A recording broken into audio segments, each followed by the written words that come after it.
ஏகப்பட்ட வழிகாட்டிகள் இருக்காங்க அகரம் உருவாகிறதுக்கு. சிரஞ்சீவி சார் ஒரு வழிகாட்டின்னு சொல்லலாம், இன்னும் எத்தனையோ பேர் வந்து வழிகாட்டிகள்னு சொல்லலாம். ஆனால் எனக்கு பர்சனலாக ஒரு முக்கியமான வழிகாட்டி இருக்கிறாரு.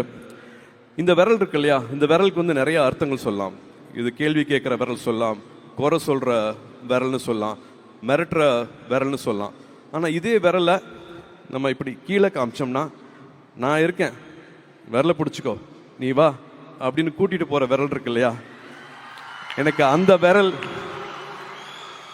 எனக்கு அண்ணா ஸ்லாஷ் சித்தப்பா நம்மளோட கமல் சார் இதை ஏற்கனவே சொல்லியிருக்கிறாரு. என் ரூம்ல இருக்கிற போஸ்டர்ல வந்து நான் கமல் சார் போட்டோ வந்து நான் ஒட்டி வச்சிருக்கேன். நாயகன் படம் பார்த்துட்டு மீசையெல்லாம் எடுத்திருக்கேன். அந்த போஸ்டரை ஒட்டிட்டு எங்களுக்கு நடுவில் இப்படி ஒரு உறவு கிடைக்கும், இப்படி ஒரு பயணம் கிடைக்கும் அப்படின்னு நான் நினைச்சு பார்த்ததே கிடையாது. ரசிகர் மன்றங்களா இருந்ததை வந்து நற்பணி மன்றமா மாத்துறது வந்து அவர் தான். ஒரு கலையில வந்து சலங்கை ஒளி பண்ணிட்டு நாயகன் இவர் தான் பண்றாரா, தேவரமன் இவர் தான் பண்றாரா, காசுக்காக பண்ணவே இல்லை. அந்த கலைக்காக வந்து தன்னைத்தானே எவ்வளோ உயர்த்திக்கலாம், மற்றபடி மற்றவங்களை எப்படி இன்ஸ்பயர் பண்ணலாம் அப்படிங்கிறது மட்டுமே வந்து நான் அவர் அப்படி தான் பார்த்தேன். நான் வேற தொழிலாக இருந்தால் கூட எனக்கு அவர் தான் எனக்கு இன்ஸ்பிரேஷன் இருப்பார். நான் உயர்றதுக்கு, நான் வளர்றதுக்கு, நான் ஒரு இலக்கை தொடுறதுக்கு என்றைக்குமே அவர் தான் இன்ஸ்பிரேஷன் இருப்பார்.